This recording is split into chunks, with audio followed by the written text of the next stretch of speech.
What makes the achievement of emotional sobriety so difficult is the habits we have, the patterns we have in our behavior, the habitual ways that we've come to think about things. We have to really become aware of those things in order to challenge them, because the consciousness that has created a lot of the problems in our life cannot solve it, cannot change things. So what happens is the first step is waking up.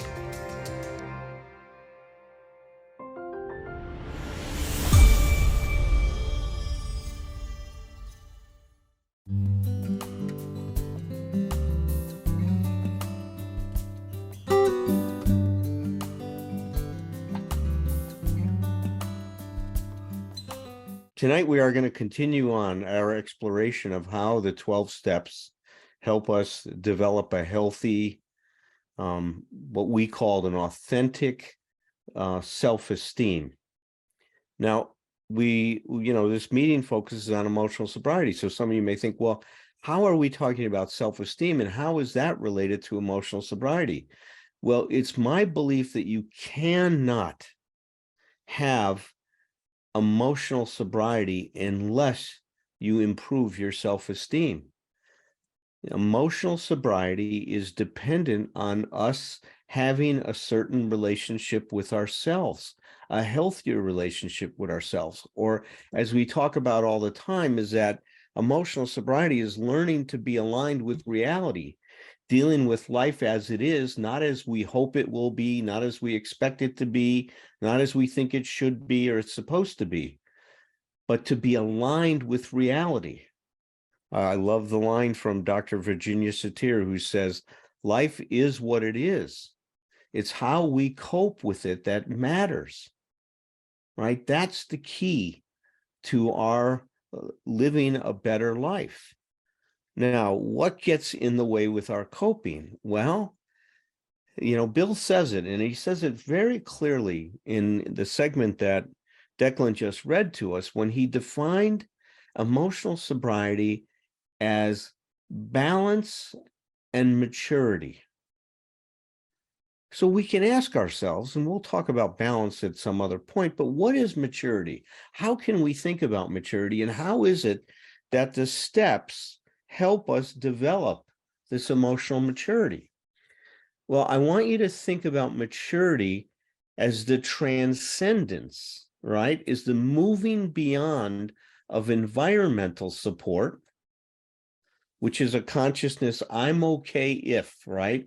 Moving beyond that kind of a consciousness that's based on conditions and people being a certain way for us to be okay, towards a consciousness that is self-supporting, that creates a sense or an attitude that I'm okay even if. My being okay does not matter, does not depend on what's happening to me. It depends on how I cope with the experience I'm having. So we must keep this in mind, is that the problem doesn't lie in the situation. The problem lies in our connection, our attitude, in the meaning we give to the situation. And when I'm emotionally immature, then it means that I make everything about me. It's all about me, me, me, me, me. There's some great pamphlets in Hazleton called King Baby and Queen Baby. It's all about us, but we're not the only ones that suffer from this. And my belief is that we live in a culture of narcissism. Our culture promotes this, and each and every one of us have been, prey and subject to those influences. So we develop this, it's all about me syndrome. So we constantly are looking at, what does this mean about me? What does this mean about me? Are you doing what I want you to do? I expect that you should. If you care about me, you're going to do what I want you to do. Of course, isn't that what love is about? Virginia Satir says we impose all kinds of unreasonable expectations on love. Like, if you love me, you'll know what I want even before I ask. Really? I mean, come on. That's mind reading. We better let that be for magicians and stuff like that. Thom Rutledge is good at that, by the way. We'll get to that later on. So what we've been doing is exploring how do the 12 steps help us develop a healthier self-esteem, right? A self-esteem that's based on an alignment to who we really are, not who we should be, right? So it really begins with that, because if I'm aligned with myself, I can be aligned with reality. But if my alignment with myself is off, how can I be aligned to reality? If I expect myself to be better or to be different than I am, or to be what I'm supposed to be okay, you can rest assured I'm going to project that same expectation on life, is that I'm going to expect life to be a certain way for me to be okay, just like I'm doing to myself. So what we say is we project into the world whatever we're doing to ourselves. And yet we think we're looking outwards, but we're really just seeing ourselves in all of this. Now, the 6 pillars of self-esteem that we've been using to talk about how do the steps impact self-esteem is the work that's been done by Dr. Nathaniel Branden. He wrote a wonderful book called The 6 Pillars of Self-Esteem. We'd encourage you to get this, and read this along with some of the other literature that we've been talking about, 12 Essential Insights, my first book, 12 Smart Things to Do, some of the other things that we've been talking about, Dr. Nathaniel Branden's book called Honoring Thyself. There's a lot of great material out here that'll help you. But just to go over, the 6 pillars that he talks about is the practice of living consciously, the practice of self-acceptance, the practice of self-responsibility, the practice of self-assertiveness, the practice of living purposefully, the practice of personal integrity. Those are the 6 pillars. And as Herb noted, that at the end of his book, he did talk about a 7th pillar, which is really applying these things and practicing these things in our life. Just like we talk about, in terms of the 12th step, right? Practice these principles in all our affairs. So we're on step 4. And several weeks ago, Herb presented some ideas on how to do a step 4 and gave us a protocol to use. The last 2 weeks, I've presented the column that I have in my new book about how to unpack our emotional disturbance. But I want to relate that now to the work we're doing in step 4, because step 4 is really about a searching and fearless moral inventory of who we've been in our lives up to this point in time. The columns that I presented to you last week can be used in our practice of step 10, but they can also be used in our practice of step 4. So we can go back and we can look at any situation in our past, not in our present, but in our past, that has disturbed us and continues to bother us. A resentment we have, and a betrayal that we felt, some kind of a disappointment that we've experienced. And if you apply those columns and do the work that we've been talking about, you will start to help to understand what Bill calls our basic flaw, which is what he called absolute dependence. Later on, he called it emotional dependency on people, places, and things. That's the environmental support that I was referring to before when I said that maturity is moving beyond environmental support, synonymous with emotional dependency, towards self-support, towards learning how to stand on my own 2 feet and practicing those 6 pillars, really those 7 pillars that I just made reference to. I want to read to you a few things from the 12 and 12 about step 4, and then I want to read a couple things from Dr. Branden's book just to emphasize this. Bill says on page 47 that it never occurred to us that we needed to change ourselves to meet conditions, whatever they were. You see, what our emotional dependency did is it demanded that conditions meet our and conform to our expectations. And so when things didn't go our way, What we did is we judged those situations and we pointed out how terribly wrong those people were, or that circumstance was, or that situation was. Because after all, things should go the way I think they should go. Later on in this same chapter, Bill says this, and listen to the emotional sobriety in it. We learned that if we were seriously disturbed, our first need was to quiet that disturbance, regardless of who or what we thought caused it. Our first need was to quiet that disturbance. Because what happens if you react out of your disturbance, then you create, and I love the way that Herb has used this phrase, it's ready, fire, aim. We're reactive. We're thoughtless in our reaction. We don't think about, is this really representing where I'm at? Am I off somehow, off balance here? Is it best for me to react when I'm so off balance? Of course it's not. Then Bill goes on to say this, to see how erratic emotions victimize us often took a long time. We could perceive them quickly in others. Of course, I can see what's wrong with you. I've made it a career of that, by the way. All right, we could perceive them quickly in others, but only slowly in ourselves. First of all, we had to admit that we had many of these defects, even though such disclosures were painful and humiliating. Well, what made them painful and humiliating? See, we had this idea of ourselves, this idealized image of ourselves, and now when we start to see these things, they sure didn't fit our idealized image. This is not who I thought I was, not at all. And that realization that our idea of ourselves is incongruent with who we really are is very important, because that incongruence is going to help us get honest with ourselves about what's going on. And I love this part. He goes, where other people were concerned, we had to drop the word blame from our speech and thought.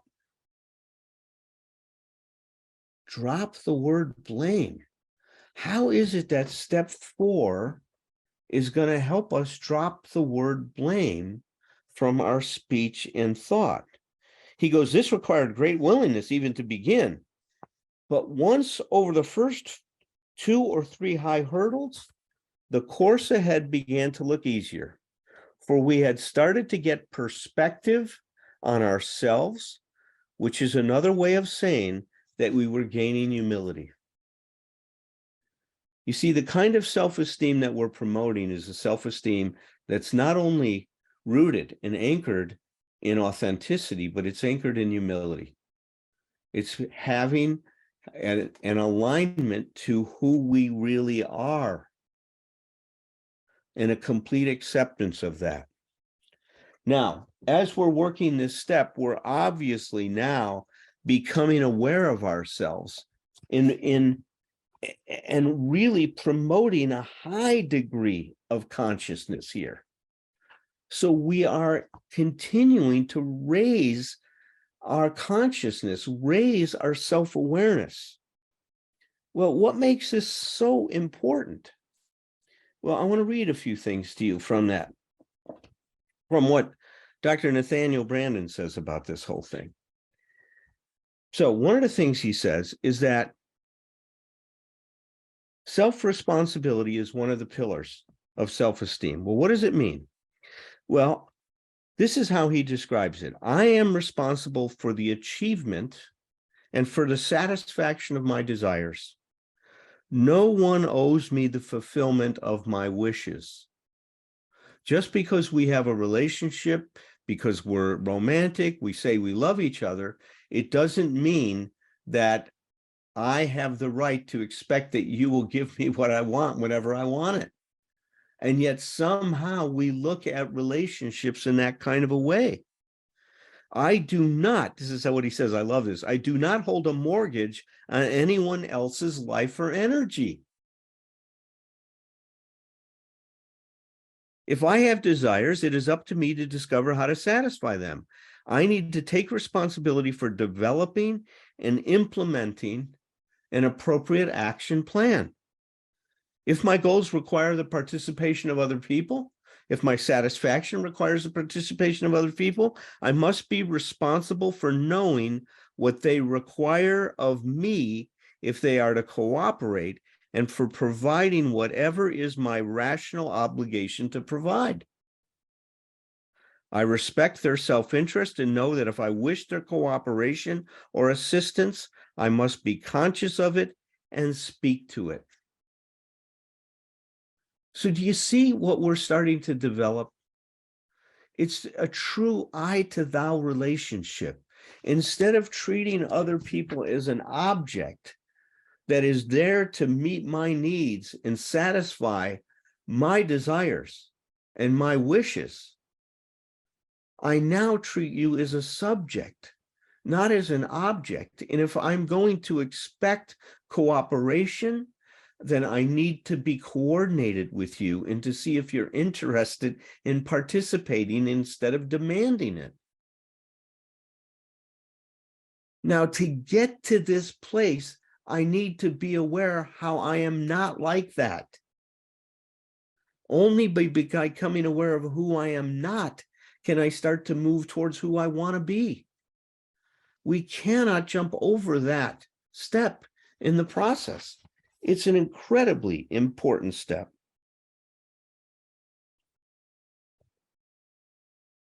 So just one more thing. This is about bringing a level of consciousness to our life. If we do not bring an appropriate level of consciousness to our activities, if we do not live mindfully, the inevitable penalty is a diminished sense of self-efficacy and self-respect. We cannot feel competent and worthy while conducting our lives in a mental fog. Our mind is our basic tool for survival. Betray it and self-esteem suffers.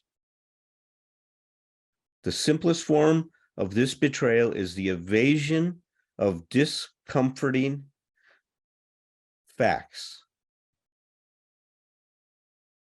Meaning, if we avoid being uncomfortable, if we avoid looking at the things that we don't want to look at, which is a tendency we all have, right? We all want to just feel good all the time and feel okay and feel competent. But the more I'm willing to embrace the parts of me that I am uncomfortable with, the more comfortable I can get with myself. It doesn't work the other way. That's what we are doing in step number 4. So let me open this up to my colleagues and invite them in for their reflections on this. And I believe Roger's here tonight, and Herb, are you here with us? I know Thom is. Thom, good evening. Hey, can you really? How's it going? Can you really read minds? Me? I saw you do those card tricks where you kind of can figure out what's going and what that card that a person has seen. That's right. The Ace of Diamonds. The Ace of Diamonds. That's what Roger's thinking of. Is that what Roger's thinking? Roger, what is it? You amaze me with this talent you have, Thom. How did you know? How did you know? I feel like the plant that you are the plant. Some disreputable musicians have out in the audience, right? I feel like that person, that's right. The plant. That's right. The Queen and by Diamonds. the way, I am a disreputable magician. Keep in mind, here's the thing about magic. Here's the question: is when is a magician lying to you? It's like when he's talking. It's like no matter what. It's Dee Dee pointed it out to me a long time ago. She said it's interesting that especially when I worked with younger people, and I used magic to kind of gain connection and rapport. And she said, it's fascinating to me that you deceive people to get them to trust you. That's good. That's good. That's very good. Yeah. Very good. Well, Happy New Year's, you guys. Good to be here. Happy New Year's. Good to see you guys. So, Roger, you want to kick us off tonight? Okay. Wow, you touched on a lot of themes in the way that you're tying the theme and principles and practices of self-esteem to step 4 in particular, and the 12 steps in general. A couple of things come to me, and I don't know how well I'll be able to articulate this one, so bear with me. But in talking about self-esteem, we talk about, and you were just talking about, the importance of authenticity and humility, Alan, in our conception. And it differs a little bit from Branden's emphasis. He doesn't talk much about humility. He does talk about the 6 pillars and the 7th pillar of willingness as well. But I wanted to talk about a dilemma that comes up sometimes for me, and I think for other people. We can have an idea of authenticity that involves, having my insides match my outsides, having my insides match my words, honoring my own wants and needs, as well as showing consideration for the wants and needs of others. But what I want to mention is, what happens when what I want is not possible in reality? Okay, my authenticity at an emotional level in terms of my wants and needs wants me to be able to, have a relationship with this person or succeed in this endeavor that I'm undertaking or whatever. But what if, for whatever reasons, the person I want a relationship with isn't interested in having one with me? The task that I set before myself is not something that I'm capable of achieving. I remember a group I was in with Nathaniel once, a young man talked about wanting to be a musician and a songwriter. And before he got up and started doing the incomplete sentences and stuff around the group that Nathaniel was going to have him do, Nathaniel looked at him and he said, the first thing I want you to think about is, do you believe you have any talent as a songwriter and as a musician? And the young guy, I remember the look on his face, I've never heard him sing and so on, so I didn't know, but he had to think about it a little bit. And he said, well, yeah, I really believe I do. And Nathaniel said, great, that's a great place to begin for this, because otherwise we need to have a different conversation. So he was showing respect for what? For not just the young man's aspirations and hopes and fantasies about what he would like to do, but how realistic was that for him? And obviously evaluate the capacity. It's not just it's not just the want, the willing. Yeah, yeah, great. The capacity or the aptitude is another word that we use. So in the example you gave last week, Alan, which I thought was a great example of standing in the line at the bank and starting to get very impatient with the extended conversation that the elder lady was having with the teller. Well, if my idea of being authentic is that I'm going to assert myself in every situation, and I'm going to make sure people know what I want, and I'm not going to take no for an answer a lot of times, so much for consideration for other people, right? But if that's the case, I could easily say, well, I'm going to be authentic in this situation. I'm going to move up to that teller and hopefully with some politeness say, excuse me, I'm really short on time. I don't mean to push, but would you mind ending this freaking conversation? Right? But see, to me, if my idea of what it means to be authentic is too fixed, if it's too rigid, if it's not influenced by, as you said a few minutes ago, by the situation, by the context, by the other person to some degree, not the full-blown unhealthy emotional dependency extent, but to some degree, then I'm missing the boat about how to blend my desire to be authentic with the humility that is needed to function better in my life and in my relationships. So I just wanted to call some attention to the idea that sometimes authenticity can be in conflict with reality. At a certain level, no, because I can still acknowledge what I want. I can still acknowledge what I would like to do. I can try to enlist the resources of others along the line Nathaniel was writing about there in that process. But still, if I'm too rigid and too fixed in my idea about who I am and who I have to be regardless of situation, I'm missing the boat as far as I'm concerned about the meaning of authenticity. No, So look, you're right, Raj. See, because one of the things I've said before is that this maturity we're talking about is moving us in a place where we act for ourselves without impinging on the rights of others. See, that we're always in relationship too, right? So it's very much that, I love what Fritz Perls said once, that if you let the situation you're in control you, then you learn how to grow up and cope with the reality. He says, but we all try to go in and control the situation instead of being able to flow with it and to find a way to be in alignment with what is. that's the key idea, to find a way to flow with that disparity or even conflict, right? Or difference. And to find a way, and it's the same certainly in our relationships with other people. Yeah. We're up against this all the time. Our differences, you and I have this happen a lot, right? How do we find a way to acknowledge our differences, but find a way to flow with, align ourselves with, if it's a therapeutic context, align ourselves with the needs of the client, align ourselves with the situation we're in. So, yeah. I was doing some reading this weekend of Rollo May. I'm a big fan of Rollo May. He was an existential psychotherapist. And one of the things that he said that I've never heard stated in the way that he did, I understand it from other perspectives, but he said, personality issues and problems, meaning with life, always boil down to that the individual does not know how to manage the various tensions within his personality. Yeah. Isn't that an interesting way to say it? Is dealing with the various tensions between, and Thom, you and I would talk about it, the tensions between these different parts of ourselves, right? Right. One part that says, I want this my way. I want to cooperate with you. That's the other part. How do I put those two tensions together? How do I live with those things? But this is a fascinating area. Yeah.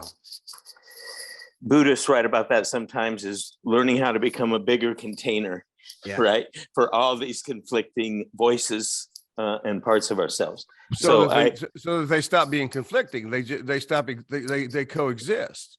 Yeah. It's like, I mean, and not that the conflict is in itself bad either, but it's like we see so many things as conflicting because we are brought up in this binary duality kind of way of perceiving things. It's like, if I'm guilty, one of you needs to be angry. If I'm angry, you need to be guilty. It's like could I be guilty? Could I feel guilty and angry at the same time? It's like, yep.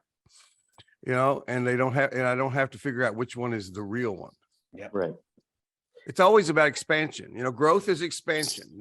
Growth, you don't grow from out here into here. You grow always from you talked about the seed the last time, Alan. I think it was, you talk about, it's always coming from the inside out.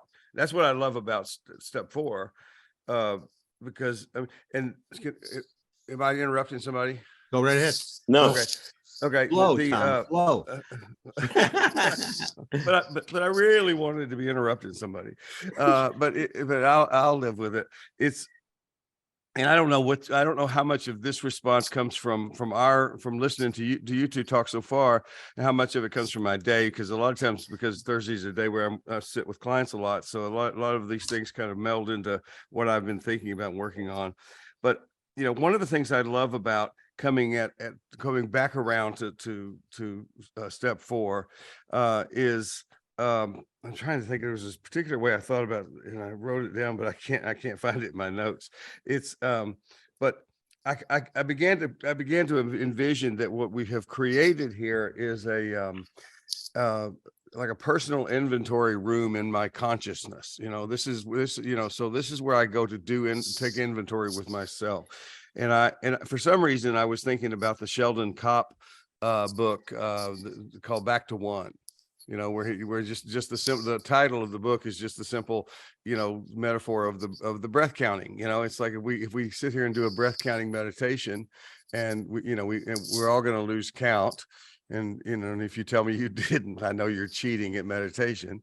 It's like, but you lose count. What do? You just go back to one, just start over. So I love this idea that what we have done, especially through the process of this group, this community, is as we come back around each time, we come around and I think of that image of the spiral. You think I'm going in a circle because I'm learning the same thing. I see the same thing, but it's not the same thing. It's different. If it's a spiral instead of a circle, you're at a different perspective. Even if it's kind of a shallow rise, you're still different. So we come back around to step 4 again, and I'm thinking, wow, this is now familiar territory for me. This is a familiar room, a room of personal inventory.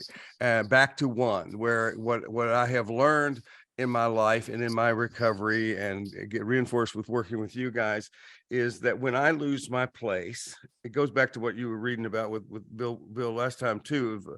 Whenever you're distressed about something or someone, look at yourself.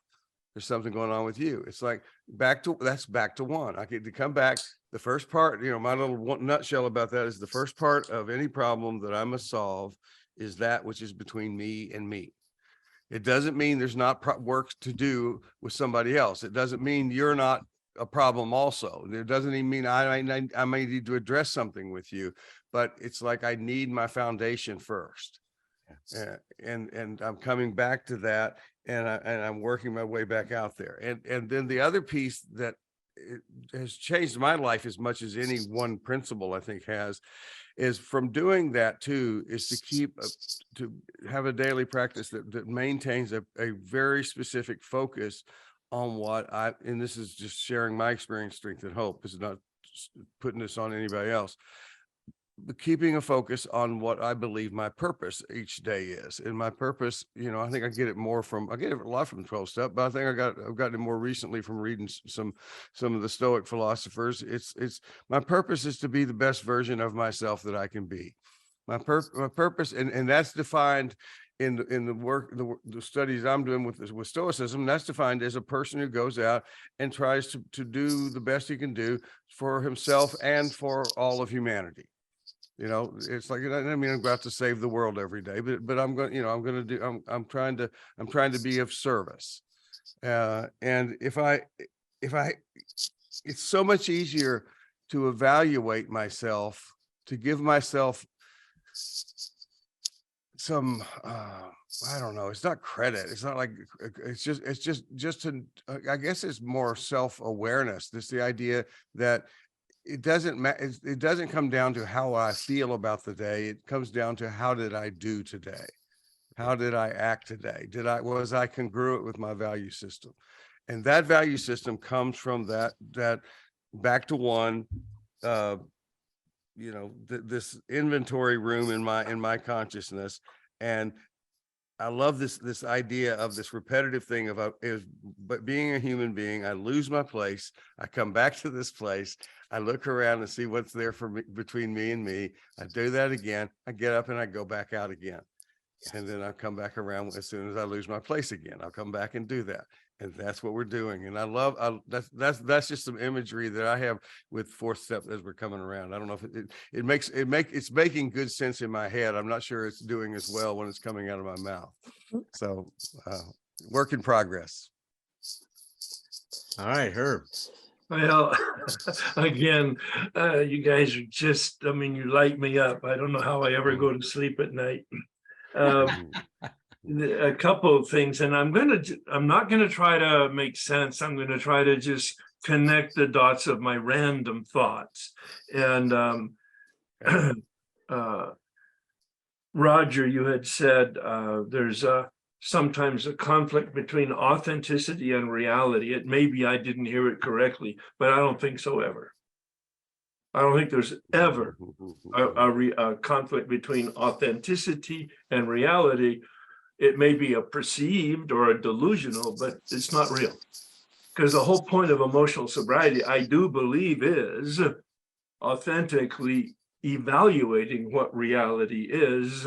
And if we've seen it correctly, we'll be in the flow. And if we've seen it incorrectly and we act on that, we will be disturbed in what Thom was just saying.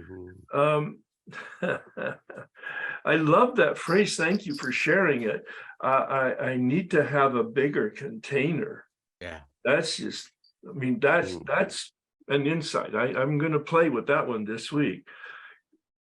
And it's interesting too, Thom. I just picked up a book and began reading by Marcus Aurelius, not being aware of the Stoics at all, but knowing that he was a philosopher from Rome, and he was really clean of any of the traditions or a lot of the things that I've been just so saturated with. I mean, I studied for 4 years Aristotle as interpreted by Aquinas, as interpreted by a German theologian in the 18th century who wrote a book in Latin, and I had to study that for 4 years in Latin.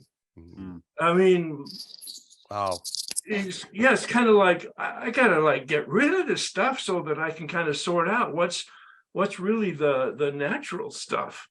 And Alan, you were saying something that, and I was making notes, so I do little sort of abbreviations like emotional sobriety, right? ES, self-esteem, SE. And I thought, oh, look at that. They're just the reverse of the letters. And of course, there's a That's good. That's good. Well, it's a reciprocal relationship. Yes. It's not the egg comes first and then the chicken, or the chicken comes first and the egg. That's Right. it's like a koan almost. There's like, yes, they're interactive, and it doesn't really matter because we're looking at the steps and self-esteem, etc. And the whole point of the step process is, in fact, to have a healthy relationship with life, with myself, and with others. Yeah. And that's repeated in steps 10, 11, and 12. That's the process. They call it a way of life. This is how we're living. I was trying to, in fact, imagine or remember my own experience, and it was, I got a sense in the fourth step, 4 years, when I was sober, doing the work, 4 years sober, for the very first time, that I was 100% responsible for my behavior, but my life. I was 100% responsible for what I had and how I felt and what I thought and my reactions. It was like it was on a scale of 1 to 10, it was a 9-point earthquake. It was like huge. There was another thought. I think, Alan, you had said something about external versus internal, which we've had that conversation. It's a wonderful realization. And you said, are you doing what I want you to do? And I thought, yeah, really? Am I doing what I want to do? Yeah, there you go. You know, it's kind of like, that's emotional sobriety. That's maturity. That's appropriate, healthy self-esteem. Yep. And my final comment is, when we ignore principles, when we ignore reality, reality is a structure, reality is nature manifesting itself. When we ignore the principles of reality, we will be disturbed. Eventually, we will be crushed. Yeah. Because reality is an immovable object. It's, as I say, it's non-negotiable, it's immutable. Yeah. All we can do is understand it and accept it, and then get in the dance. We were, and Thom made the comment about duality and non-duality. That's really the key. There's not, well, at least this is my approach right now, my consciousness. There's not other. There's just one manifesting as other. And I love the play on terms that Rohr gave us at one point. Alan, he talked about universe. Think about the word universe. One song. One song. Universe. Yep. One song. Many notes, many players in the orchestra. People were talking about the orchestra. Anyway, those are my random thoughts. Cool. Thank you, Herb. Yeah. Thank you. I hear a lot of people criticize the 12 steps that they're old-fashioned. I can understand that criticism. They were written back in 1935. Some people that are agnostic have difficulty with the word God used in the steps. For me, I look at the process that's involved. The forces that the 12 steps generate are so powerful that I think they're ageless. There's this interesting phenomena that happens when you work the steps. They create a charge and then a discharge. You know, the first step, we're powerless. Our life has become unmanageable. It creates this charge. You know, we're in big trouble and we don't know what to do. And then step 2 comes along and it says we have hope. That charge, that existential crisis that we have is resolved. What's happening here is parallel to life. We charge ourselves when we breathe in. When we exhale, we discharge. That's the rhythm of life. And the way I love to think about the 12 steps, it's helping us get connected to the rhythm of life so we can learn how to show up in a good way.